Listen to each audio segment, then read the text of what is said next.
objectives for today, we really want you to leave with a good understanding of the difference between outcomes and outputs, and have a better understanding about the purpose and importance of outcome evaluation, and why it is important to look at those true outcomes. The agenda is intended to strike a balance between providing you an overview of the importance of outcomes measurement in terms of outcome evaluation, as well as talk about the significance and importance of focusing on individual outcomes. So Corinne, do you want to talk specifically about the outcome evaluation component? All right. So to start the process, the definition of an outcome is something that follows an action or an activity. And we want to focus today on what specifically that is. Because many of us think that when you've completed an activity successfully, so when you've got that client out in the community 3 times a week, or you've now found that client a job, or all of your staff are now trained, that you've done all you need to do. But what we want to challenge you today is that the outcome is that next step. It's the so what happens next. It's the impact of that activity. And in so doing that, really changes the focus of an organization or when you're looking at a client or an individual.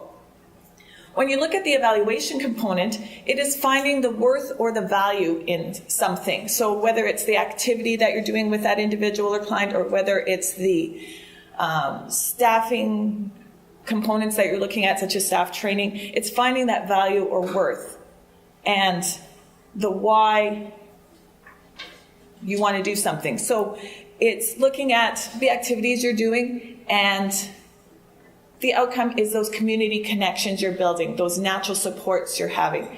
You're looking at the staff training you're doing, and you're looking at the outcome as increased safety for individuals and staff within your organization.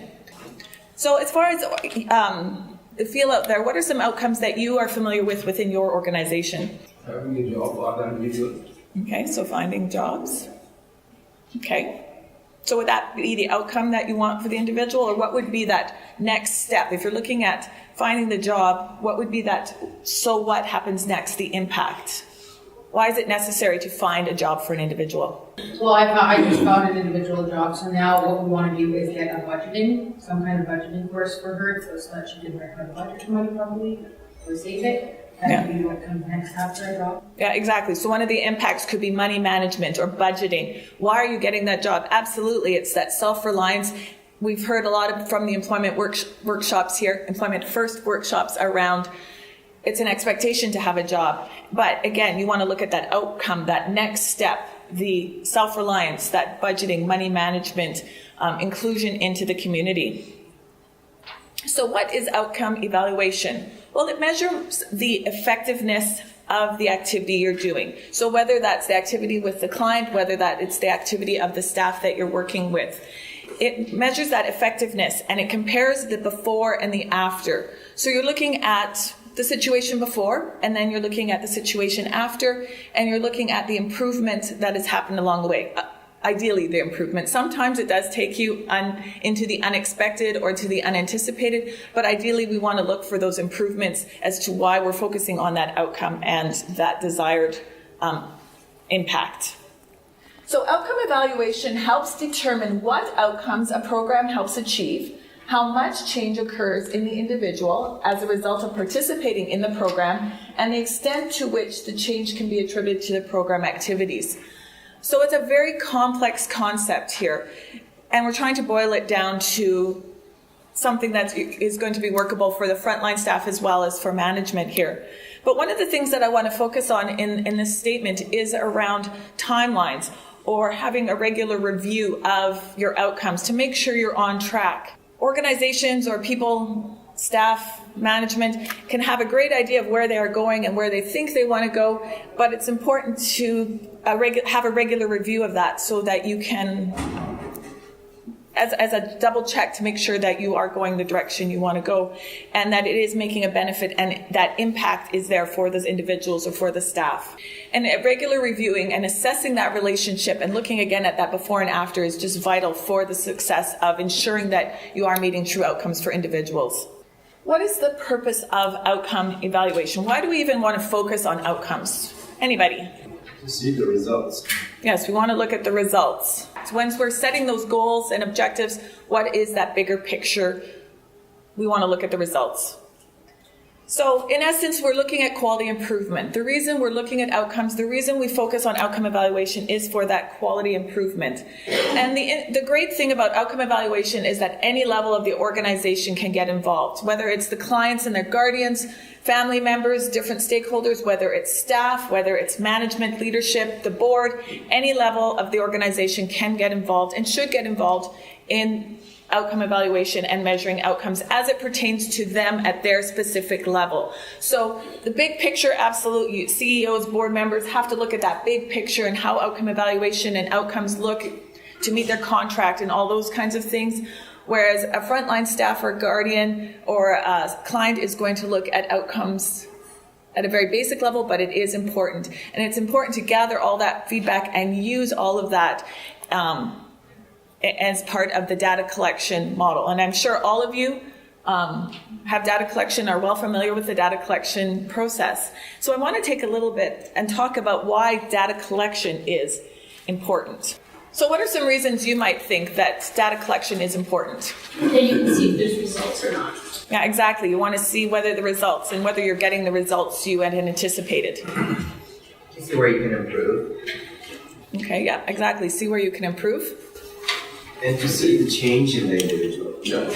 Yeah, exactly. The change of the individual. Measuring the indicators you put in place, how the progress is going on. Yeah, exactly. Looking at that before and after. Yes. That data collection is going to support whether you're going in that direction or not, or if you're not, hopefully it will help you change directions to put you back in the direction that you need to go. So reasons for outcome evaluation. I think the number one reason for outcome evaluation or to look at outcomes is for that accountability. On the basic terms, it might be because it's written in your contract. It might be a funder requirement. It's a part of accreditation, so it's needed that way. But there are so many other benefits to looking at outcomes and focusing on that outcome evaluation process.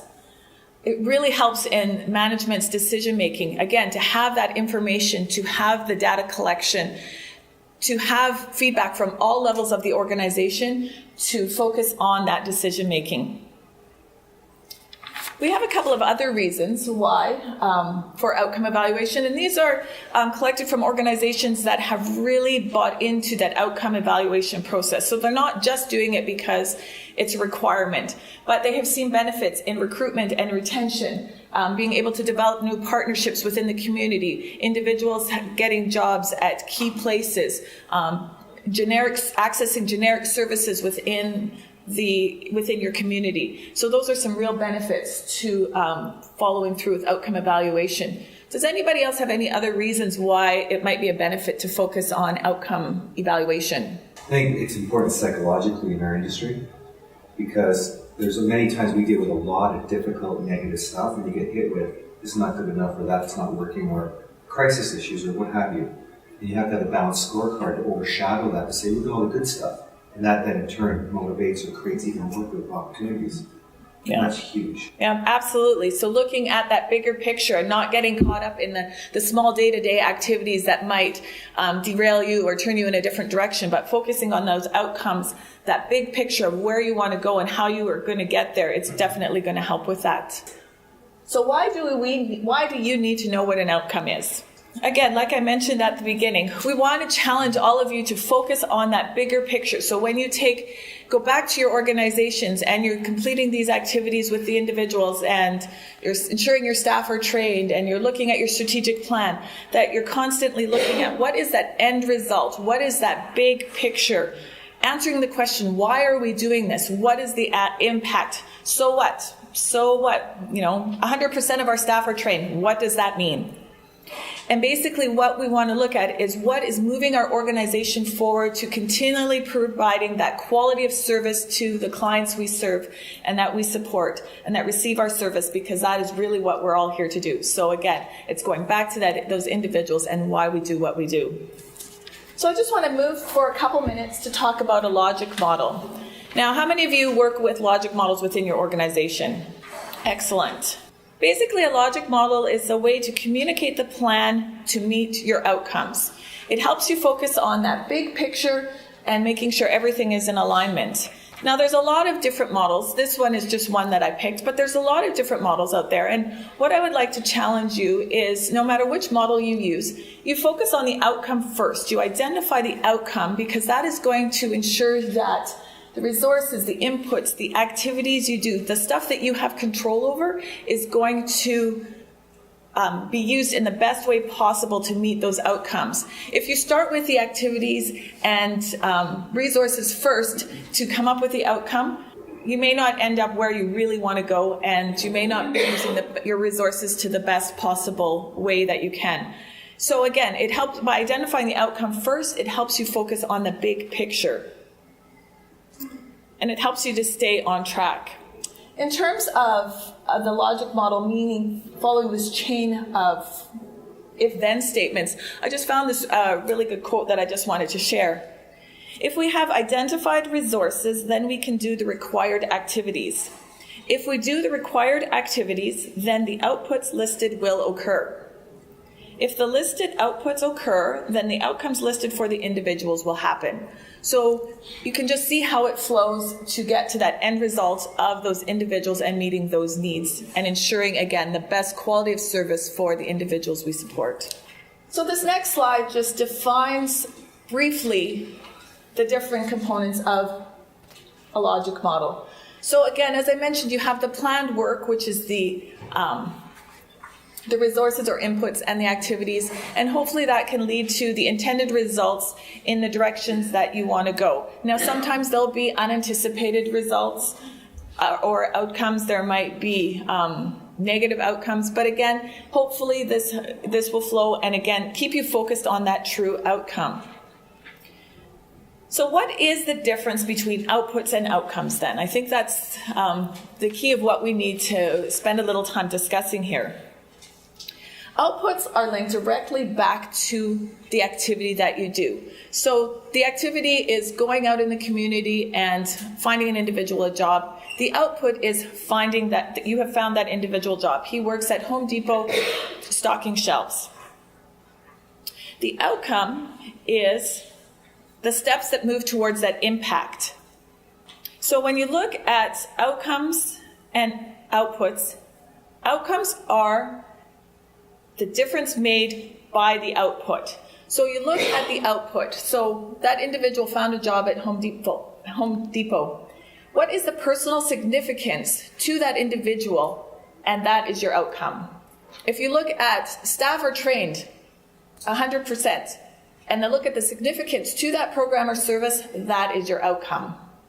So when you look at an output for an individual, the personal significance for that individual is that outcome. So again, like we mentioned, if it's getting a job, that's the output. But the personal significance might be that money management, that budgeting. It might be being more self-reliant, being more independent. When you look at more of an organizational perspective, when you have that 100% staff trained, what is the significance of that? And that becomes the output, or the outcome, sorry. So the outcome is increased safety for the individuals and staff that you're supporting within your organization. So we've talked about outputs and outcomes, both at an individual level as well as organizationally. In terms of what an individual outcome is, it is of course focused on the person and what is important to him or her. The benefits derived by program participants that are a result, direct or indirect, of program activities, services, and supports. So that definition is certainly fitting, but I think to just turn it into plain language, it's really about what's important to the person, for them as an individual, and what you need to do as an agency to help deliver the supports and services that will support them to achieve their goal or their outcome. So again, identifying the outcome starts with the involvement of the individual and their support person or support system. So their family, their friends. It's about communicating with those people to figure out really what their desired outcome is. and not assuming that we know what it is, that we give every opportunity for individuals to express their outcomes for themselves. The process needs to be self-directed and should reflect similar outcomes to those that we have as all Albertans. Earlier when I talked about the social policy framework, the quality of life under the Personal Outcomes Index, all those things talk about what's important to everyone as an Albertan. And so we need to have those conversations with individuals that get them thinking in the same way, that we all have the same requirements in terms of that quality of life. So in raising that, I guess what I'm saying is that you can't always just assume that people will know what a quality of life is.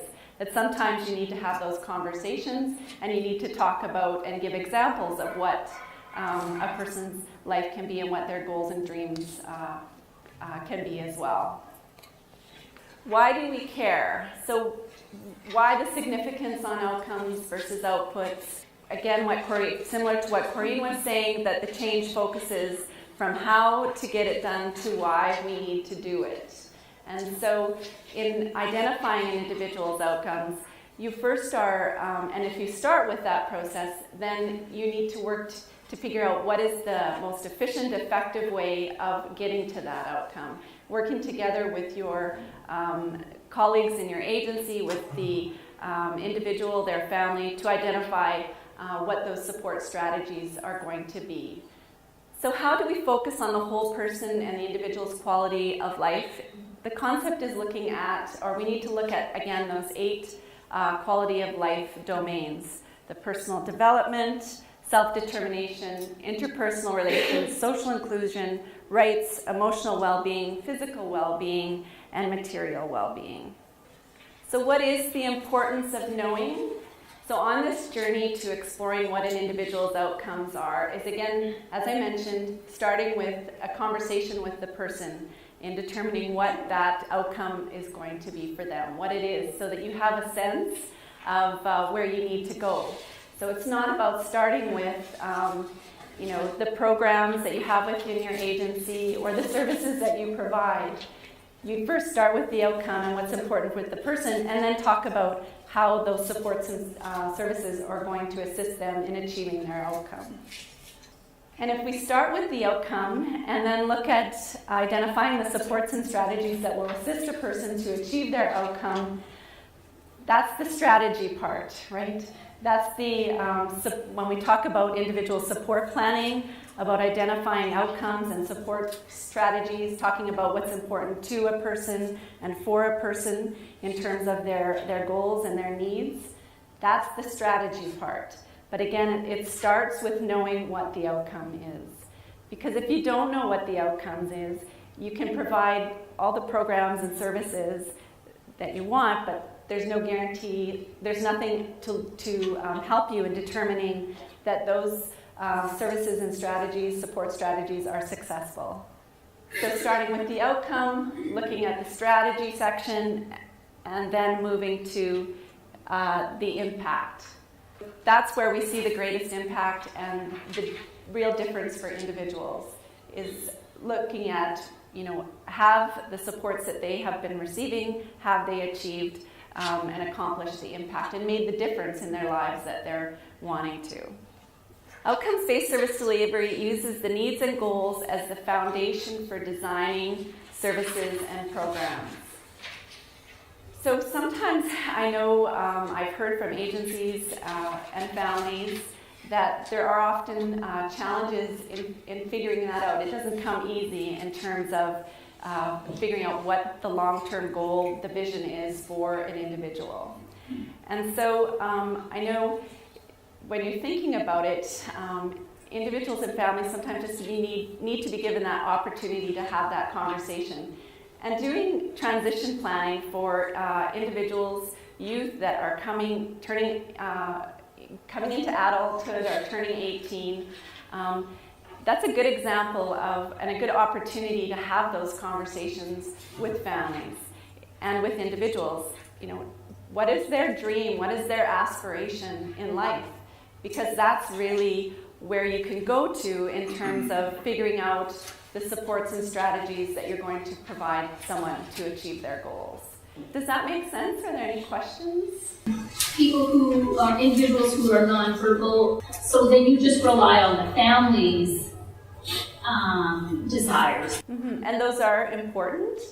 But can you think of any other ways that you might find out what's important to the individual? Family is certainly, they have a good sense and a good vision, I guess, as all of us do to some extent, some input from our family.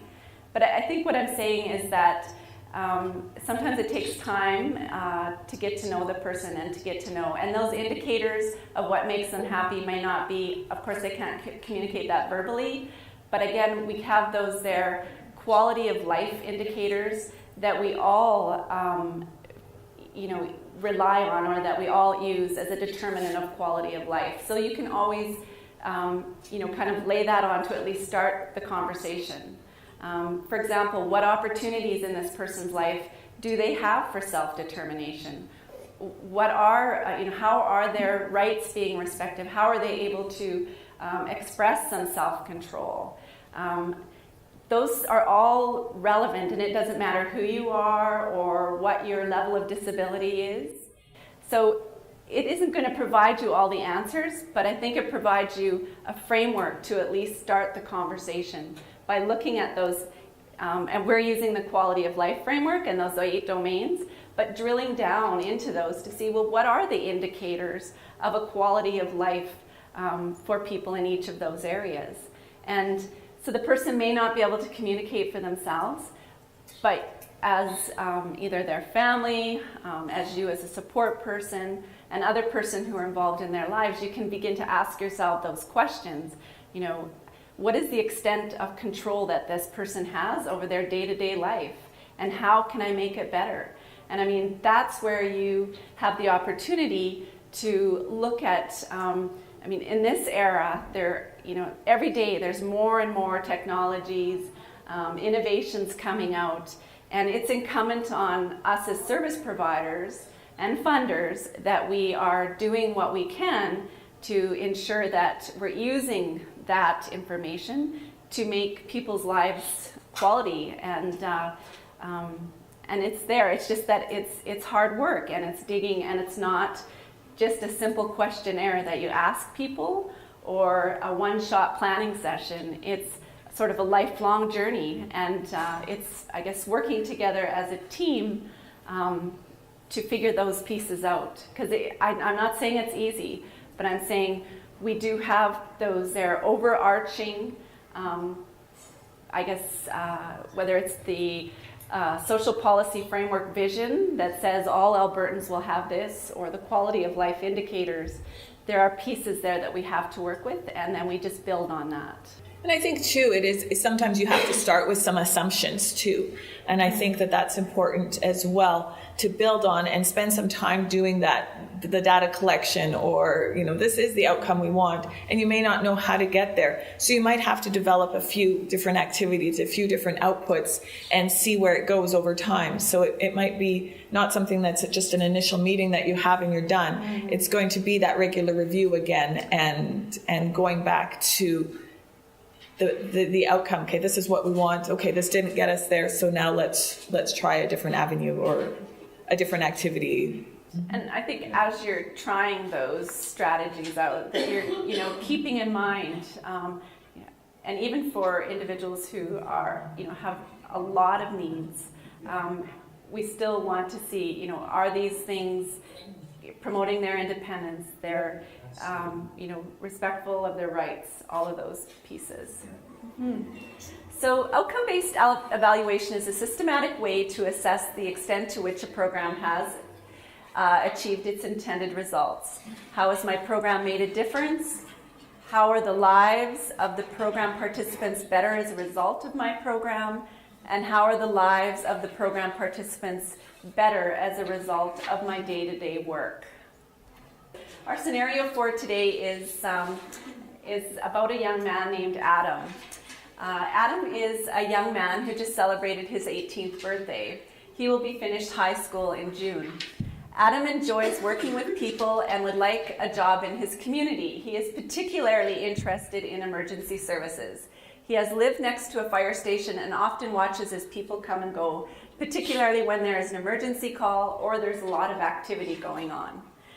Adam also wants to move out on his own, just like his older brother did. Adam likes sports and being active. However, his only source of recreation is going bowling once a week. Adam has indicated he would really like to learn to ski. Adam's mother and father are very uncertain about their son's future and are unsure about how Adam will fill his time once he has finished high school. They would like to start planning for Adam's future. So I don't think that's really that unusual of a scenario, very similar probably to many individuals that we know.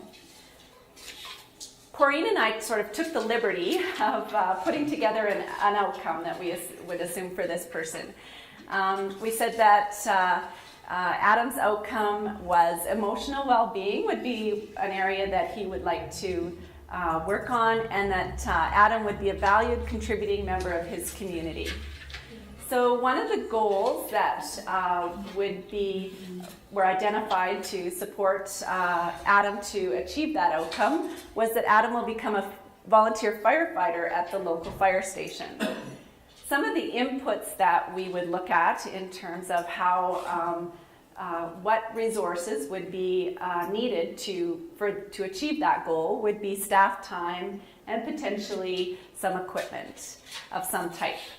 Activities and strategies. So this is after Corrine and I had spent some time with our heads down, and we're thinking how creatively, how are we going to support Adam to achieve that goal? And so some of the activities we said was ask Adam if he would like to be a volunteer fireman, and if he does, approach the fire station to see if they have an opening. That we would support Adam to also enroll in a very basic first aid course, and that he would receive support to do that, and that we would help Adam arrange transportation if he needed it. So some of the outputs related to those activities and strategies or objectives are that Adam has gone to some volunteer interviews, that he has attended a first aid course, and he has transportation to and from work. So you can kind of see how you put the pieces together in those various categories. And that, again, though, the critical piece is identifying the outcome and the goal, and that is what drives you in terms of the strategies that are delivered on. And that it's not about enrolling somebody in a program that participates in the activities relative to that program. The program and the activities are designed to help the person achieve their outcome. Well, say you got kicked out of the volunteer program for high behaviors. And nobody just wants to take them because it's just too hard, right? So how can you kind of give them a quality of life if you just can't handle a volunteer program? You know what I mean? Like, what you need to do is focus on that outcome. So going back to, in this case, let's say it's Adam that gets kicked out. So his outcome was that emotional well-being, to be a contributing member of society. So being a firefighter didn't work. So you want to evaluate why it didn't work and what specifically, and then go back to that outcome. Okay, we still want him to be a valuable member of society. So we're going to try a different avenue, maybe with less people, maybe with doing projects rather than people, or whatever kind of thing. And you just, again, like we talked about before, you just keep trying different avenues because you want to keep that outcome in mind no matter what. And you're going to sometimes try a number of different activities and have a number of different outputs before you actually achieve that outcome. And it's not, the focus on outcomes and quality of life also includes strategies that work on behavioral needs, support needs. It's not ignoring those. Those are also pieces of a person's plan. And, learning to be in community and to the best of your ability to do that is important, and we need to support people to do that. And sometimes that takes specialized supports.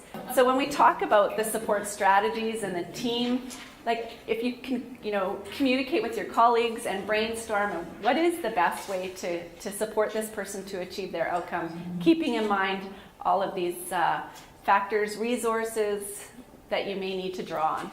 the outcome, I mean, we talk always the best scenarios in our examples we and do. that kind of thing, but you need to look at those and consider those unanticipated situations, those things that happen that you don't expect. You always hope that it's going to be the good, but you need to be realistic at times that you're not going to meet that outcome, and you just need to keep refocusing on that outcome. If that's truly what that individual wants, just keep refocusing on that and just keep moving forward with that and just keep using resources.